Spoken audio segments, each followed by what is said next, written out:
더 논의를 진전시키기 위해서 우리 expectation이라고 하는 것에 한번 프로퍼티에 대해서 알아보도록 하겠습니다. expectation에 대해서 간단하게 정의를 하자면 사실은 이렇게 2라고 되어 있지만 여기에는 하나 숨겨진 게 있습니다. 어떤 게 숨겨져 있냐면 probability distribution이 하나 숨겨진 것이죠. 나중에는 이 밑에 여기 적혀진 이 probability distribution이 중요해질 것입니다. 지금은 우리가 그렇게 probability distribution을 아주 다양하게 도입하고 있지 않기 때문에 하나의 모델에서 그래서 지금 다 생략되어 있는 형태인 것이죠. 그다음에 EP에서 X라고 하는 것이 이렇게 정의가 되어 있다고 생각을 해 봅시다. 그러면 이렇게 정의가 되어 있는 상황 하에서 expectation이라는 것은 뭘 의미하냐면은 먼저 어떤 특정한 i개의 선택지가 이건 디스크리트한 상황이 되는 것이죠. 컨티뉴어스한 상황은 이게 인티그랄이 될 텐데 그러면은 좀 노테이션도 복잡해지고 이해가 어려워지니까 예를 들면 A라는 선택지와 B라는 선택지와 C라는 선택지가 있을 때 A라는 선택지 선택할 확률은 0.1이 있고 B라는 선택지 선택할 확률은 0.7이 있고 C라는 선택지를 선택할 확률은 0.2가 있다고 생각해 봅시다. 요거는 사실 멀티노미얼 디스트리뷰션을 모델링하고 있는 것인데 우리 아직 배우진 않았죠? 멀티노미얼 디스트리뷰션 sum to 1의 이런 그 파라미터에 대한 sum to 1의 캐릭터리스틱이 있고 그것이 바로 probability mass와 연동되게 되어져 있습니다. 그래서 i는 이런 경우에선 어떻게 되느냐? A, B, C가 되는 것이죠. 오케이? A, B, C가 되는 것이고 그 다음에 여기서 X라고 하는 게 있다고 하면은 이 X에 대해서 weighted sum인 것이죠. 그렇죠? 그래서 PI라 하고 그 다음에 여기가 XA라고 했을 때의 값이 뭐가 있다. XB라고 했을 때의 값이 뭐가 있다. XC라고 했을 때의 값이 뭐가 있다. 라고 하는 것이 있다고 하면 예를 들면 1, 3, 5라고 할 수 있겠죠. 그러면 여기서 XI 이런 식으로 정의하는 것이 되겠죠. 그러면 이제 기대값이 나오죠. 요 상태에서의 기대값은 어떻게 되겠습니까? equal PI는 0.1 곱하기 1 더하기 PB는 0.7 곱하기 3 더하기 PC는 0.2 곱하기 5 이렇게 해가지고 기대값이 나오게 되는 것입니다.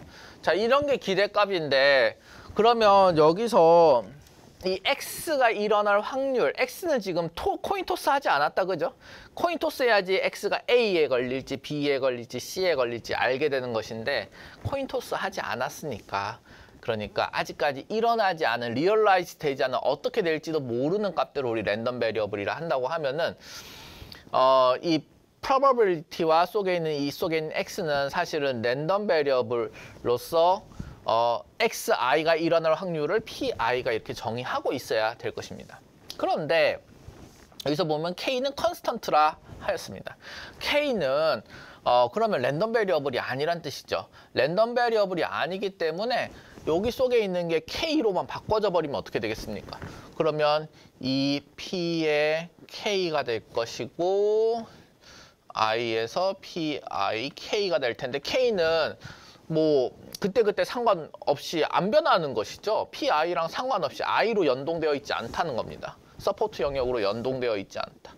그러면 0.1 K 더하기 0.7 K 더하기 0.2면 어차피 probability distribution은 sum to 1의 캐릭터리스틱을 들고 있죠. 거기에 대해서 이렇게 다 써보면 K가 되겠다.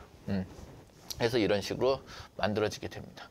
자, 그 다음에 여기서 또 우리가 해볼 수 있는 건 뭐냐면 여기 KX, 여기 K가 들어가 있다 합시다. KX가 하면 여기 있는 텀을 그대로 여기다 박아준다고 하면 여기에 또 K가 있겠죠. 그러면 이건 서메이션으로 결합되어 있는 거지 않습니까? 이걸 어떻게 단순화시키면 어떻게 볼 수 있을까요? KX1 더하기 KX2로 되어 있죠. 이거 다 묶으면 X1 더하기 X2가 될 것이고 그러면 이건 옛날에 쓰던 거 그대로 맨 앞에서 K 한 번만 곱해주면 된다. K를 요 앞으로 여기다 쓰지 말고 요 앞에 K라고 써줘도 되겠다 라고 하기 때문에 KEX가 가능해지는 것이죠. 오케이? 아주 쉽습니다.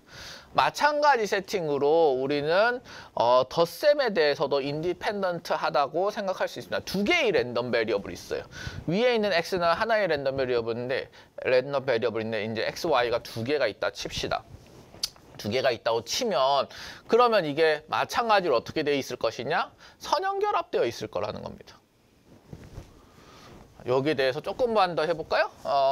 이 P의 x 플러스 y라고 해봅시다. 그러면 어떻게 됩니까? 이거는 썸에서 그 다음에 i라고 되어 있고 pi 그 다음에 요 뒤에 있는 요 파트가 이제 요걸로 대체된다는 것이죠. 요 파트가 요 뒤에 파트가 그러므로 xi 플러스 yi 이렇게 될 것이고 요거는 i, pi, xi 분배 법칙이었나요? 이렇게 해서 그러면 이게 독자적인 expectation으로 쪼개질 수 있으니까 다음과 같은 형태가 성립하는 것입니다. 자, 여기까지는 expectation이라고 하는 게 기본적으로 선형결합이라는 것을 가정하면은 어렵지 않게 생각해 볼 수 있는 내용입니다.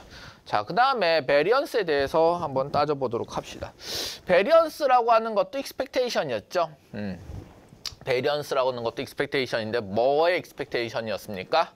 예, 민에서 얼마만큼 deviation 하는 것인지에 대한 expectation이었습니다. mean deviation이었다. mean deviation, squared mean deviation이네요. 그렇죠? squared 되어 있는 mean deviation이었다. 요거는 이제 우리가 첫째 주에 하면서 우리가 커버했던 내용인 것이죠.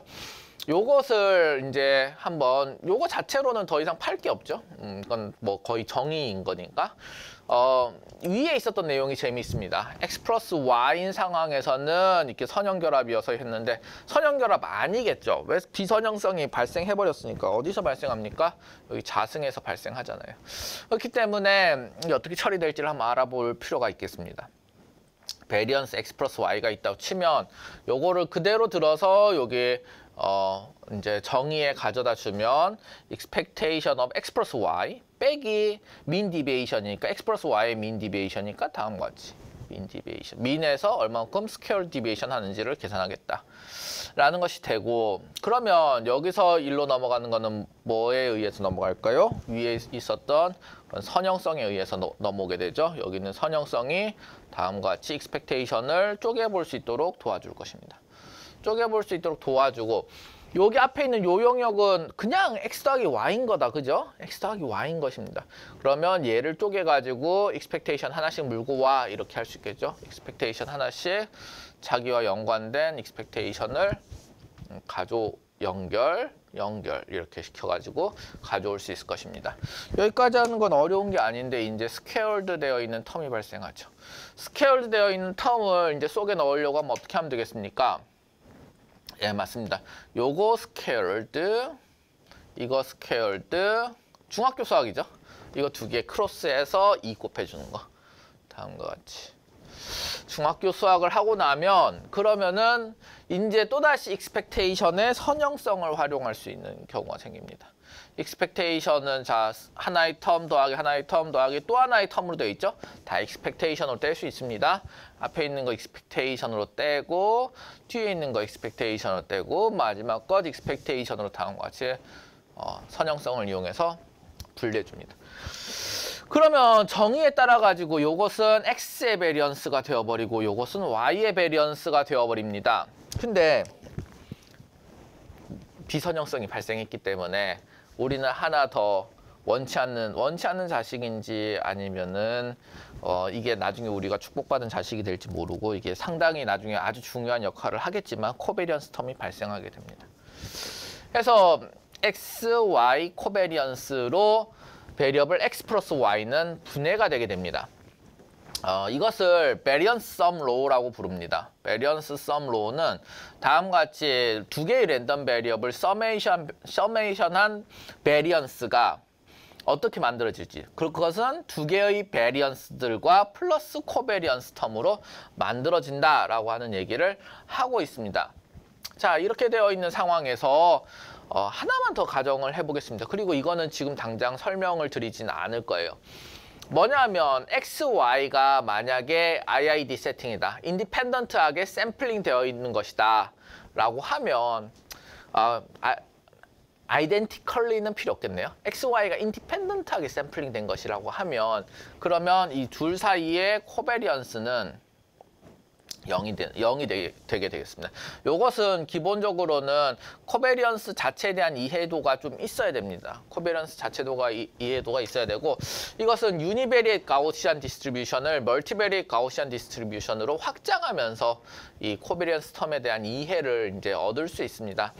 그것은 이제 차후에 그렇게 진행하도록 하고 현재로서는 만약에 두 개의 랜덤 베리어블이 서메이션 될 때 두 개가 인디펜던트 하면은 그것은 베리언스 각각의 베리언스로 쪼개질 수 있다라는 것까지만 우리 기억하도록 합시다.